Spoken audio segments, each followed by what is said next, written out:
Hi and welcome to Easy Spoken English Kanchi. இந்த series of வீடியோஸில் நம்ம long சென்டென்சஸில் tenses எப்படி கரெக்டாக யூஸ் பண்ணுன்றதை பார்த்துட்ருக்கோம். இந்த சீரீஸில் நான் அப்லோட் பண்ணுற 6th வீடியோ இது, 6th and final video.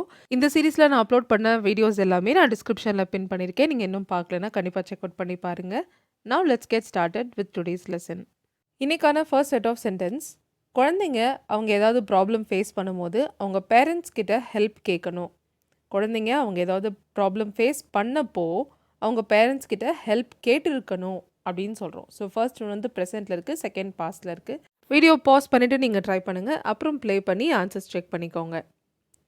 Alright, so எப்படி பண்ணலான்னா, த children should ask there parents for help. குழந்தைங்க அவங்க பேரண்ட்ஸ் கிட்ட ஹெல்ப் கேட்கணும்.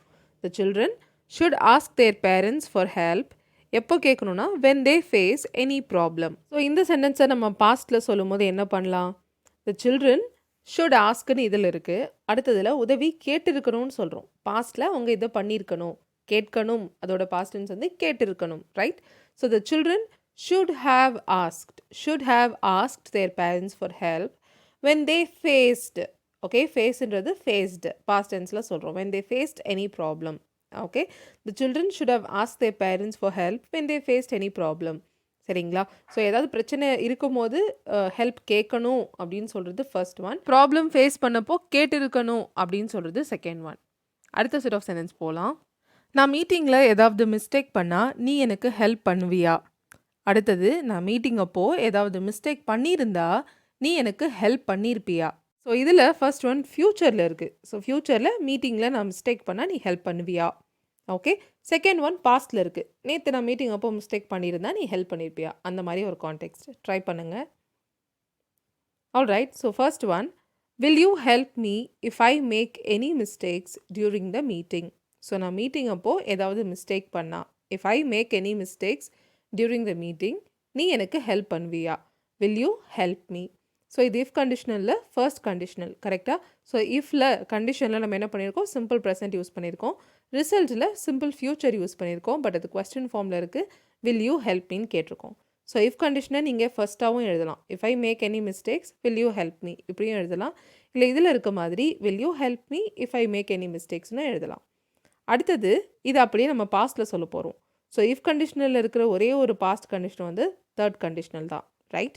ஸோ இதில் தேர்ட் கண்டிஷனல் அப்ளை பண்ணி எப்படி எழுதலாம்? would you have helped me. So will you help meன்னு மேலே இருக்கிறது இங்கே எப்படி மாறி இருக்குன்னா would you have helped me. அடுத்தது if I makeன்னு இருக்கிறது இங்கே if I had made any mistakes during the meeting. நான் நேற்று மிஸ்டேக் பண்ணியிருந்தா நீ help பண்ணியிருப்பியா? if I had made any mistakes during the meeting yesterday, would you have helped me? Okay, so will you helpன்றது would you have helped. if I makeன்றது if I had made. Okay, so if conditional பற்றி already நான் detail lessons போட்டிருக்கேன். நீங்கள் இன்னும் பார்க்கலன்னா மேலே ஐகார்டில் link இருக்குது, டிஸ்கிரிப்ஷன்லேயும் link கொடுத்துருக்கேன், கண்டிப்பாக செக் அவுட் பண்ணி பாருங்கள். லாஸ்ட் செட் ஆஃப் சென்டென்ஸ்க்கு போகலாம். நாம் சோஷியல் மீடியாவில் பர்சனல் இன்ஃபர்மேஷன் போஸ்ட் பண்ணப்போ கவனமாக இருந்திருக்கணும். நாம் சோஷியல் மீடியாவில் பர்சனல் இன்ஃபர்மேஷன் போஸ்ட் பண்ணும்போது கவனமாக இருக்கணும். ஓகே, ஸோ ஃபர்ஸ்ட் சென்டென்ஸ் என்ன டென்ஸில் இருக்குன்னு நினைக்கிறீங்க? எஸ், பாஸ்ட் டென்ஸில் இருக்குது. நம்ம போஸ்ட் பண்ணப்போ கேர்ஃபுல்லாக இருந்திருக்கணும் அப்படின்னு சொல்கிறோம், ரைட்? ஸோ செகண்டில் போஸ்ட் பண்ணும்போது கேர்ஃபுல்லாக இருக்கணும். யூஸ்வலி எப்போவுமே நம்ம போஸ்ட் பண்ணும்போது கேர்ஃபுல்லாக இருக்கணும், அந்த டோன்லேயும் இருக்குது, கரெக்டாக? அந்த டோனில் ப்ரெசென்ட்னு சொல்லலாம்.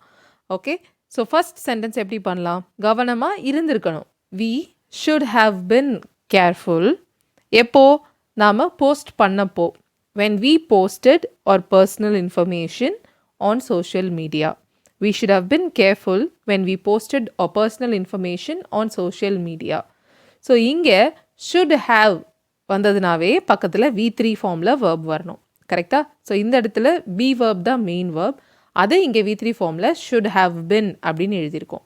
பக்கத்தில் இருக்கிற கேர்ஃபுல்ன்றது இந்த இடத்துல adjective. நம்ம எப்படி இருந்திருக்கணும்? we should have been careful. Okay, எப்போ? when we posted personal information on social media. Alright, அடுத்தது எப்படி பண்ணலாம்? இது சிம்பிள், பாஸ்ட்லேருந்து ப்ரெசென்ட்டாக மாற்றுறது சிம்பிள் நினைக்கிறேன், ட்ரை பண்ணி பாருங்கள். we should be careful, we should have carefulனு சொல்ல முடியாது. should be உடைய past tense தான் should have been. Okay, so எப்படி சொல்கிறோம்? we should be careful when we post. போஸ்டட்னு இருக்குது, இங்கே போஸ்ட்னு ஆகுது. or personal information on social media. All those remains the same. Okay, so when we post our personal information on social media, we should be careful. We should be careful தான் ப்ரெசென்ட்டில் நம்ம சொல்கிறது. Okay, so புரிஞ்சிருக்கும்னு நினைக்கிறேன். இந்த லெசனில் நீங்கள் ஏதாவது ஒரு விஷயம் புதுசாக லேர்ன் பண்ணியிருந்தாலும் I will be very happy. Thank you so much for watching this video till the very end. I'll see you all in the next video. Till then, take care and bye.